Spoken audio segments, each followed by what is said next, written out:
পুরো চারিদিকে দেখো আরাবল্লীর শৃঙ্খলা লেককে কেন্দ্র করেই মূলত উদয়পুর শহরের নাম হয়েছে लेक सिटी ऑफ इंडिया। हैं उदयपुर सिटी के ऑलमोस्ट टॉप पे। यहाँ से आप टॉप व्यू ले सकते हैं उदयपुर सिटी का।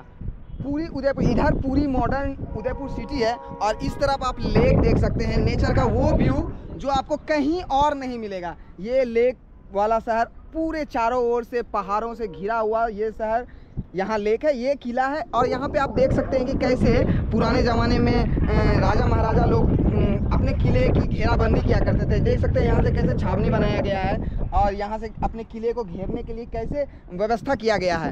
तो इन सब को देख के पता चलता है कि कैसे उदयपुर शहर को बसाया गया और कैसे इसका मतलब रक्षा करने के लिए क्या क्या किया गया। इस तरफ देख सकते हैं पुरानी किलाबंदी की जो की गई होगी, उस तरफ का आप देख सकते हैं व्यू, जो पुरानी किलाबंदी का व्यू है और उसको फिर डेवलप किया गया महाराणा प्रताप के वक्त में, वो ये देख सकते हैं आप। और इधर है मॉडर्न उदयपुर सिटी। রয়েছে একাধিক লেক যেগুলো অপেক্ষাকৃত গৌণ, কিন্তু মুখ্য লেক কিন্তু এই পিচোলা।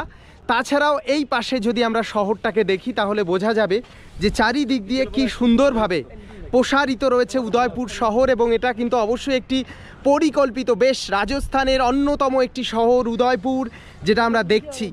এবং এই ভিউ পয়েন্ট থেকে গড়ে প্রায় 27 কিলোমিটার পর্যন্ত দৃশ্যমান হচ্ছে আমরা যে জায়গায় দাঁড়িয়ে রয়েছি এখান থেকে পুরো উদয়পুর শহর।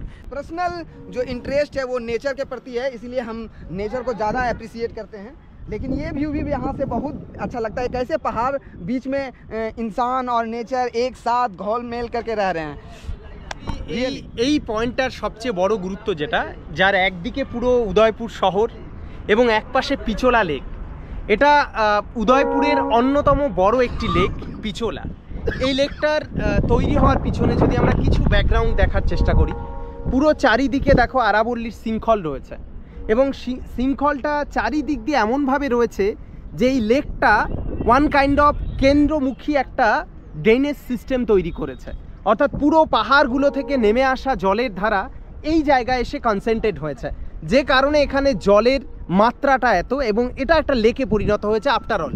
এবং স্বাভাবিকভাবেই আমরা একটা পাহাড়ে রয়েছি, এটা একটা পাহাড়, ওই পাশে পাহাড়, এইদিকে পাহাড়, চারিদিকে যখন পাহাড় থাকে তখন মাঝখানে একটা ভ্যালি ফর্ম করে, এবং সেই ভ্যালিতে যদি চারিদিকে পাহাড় থেকে নেমে আসে জলের ধারা, তো স্বাভাবিকভাবেই একটা লেক তৈরি হয়। তেমন লেকই এখানে তৈরি হয়েছে এবং এই লেকে কিন্তু সারা বছর জল থাকে এবং এটি উদয়পুরের অন্যতম একটি জলের উৎসও বটে। কারণ রাজস্থান মানেই জলের একটা অভাব। এই লেকগুলো যেগুলো ন্যাচারালি ফর্ম করা, এখানে কিন্তু জলের সেই অর্থে অভাব হয় না, সারা বছর জল থাকে, যে কারণে পুরো শহরে এখান থেকে আংশিকভাবে জল কালেক্ট করা হয় এবং শহরের প্রয়োজনীয়তা মেটানো হয়। তো এইরকমই একটি গুরুত্বপূর্ণ প্লেস ছিল এই জায়গাটা, যে জায়গায় আমরা আসলাম এবং দেখানোর চেষ্টা করলাম। যারা সাধারণ দর্শক তাদের বলবো অবশ্যই আসার জন্য, এবং যারা ভূগোলকে ভালোবাসে তাদের তো আসতেই হবে। পিচোলা লেক, অনেক সময় পরীক্ষায় প্রশ্ন আসে পিচোলা লেক ভারতের কোন শহরে অবস্থিত, উত্তরটা হবে অবশ্যই উদয়পুর, এবং সেই সঙ্গে রাজস্থান তো বটেই। তো রাজস্থানে এইরকম অসংখ্য লেক রয়েছে। আমরা সবসময় ভাবি রাজস্থান মানে শুষ্ক জায়গা বা শুখা জায়গা, যেমনটি আমাদের পশ্চিমবঙ্গে পুরুলিয়া শুষ্ক জেলা, কিন্তু এখানে অনেক লেক আছে। একইভাবে এখানেও কিন্তু এই আরাবল্লী পর্বত সমন্বিত যে অঞ্চল, এই অঞ্চলে একাধিক পাহাড়ের মাঝে কিন্তু এইরকম ছোট ছোট ছোট ছোট লেক রয়েছে, যার মধ্যে অন্যতম ছিল পিচোলা, যেটা দেখানোর চেষ্টা করলাম এই পর্বের ভিডিওতে।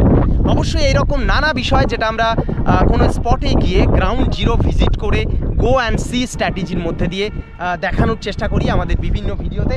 দেখা হচ্ছে এমনই কোনো ভিডিওতে পরবর্তীতে। টাটা। खड़ा नहीं हो सकते हैं, दरवाजे को ज़्यादा पुश नहीं करना है, ज़्यादा मतलब हलचल नहीं करना है, मूवमेंट नहीं करना है, क्योंकि हाइट पे है, रोपवे पे जा रहे हैं।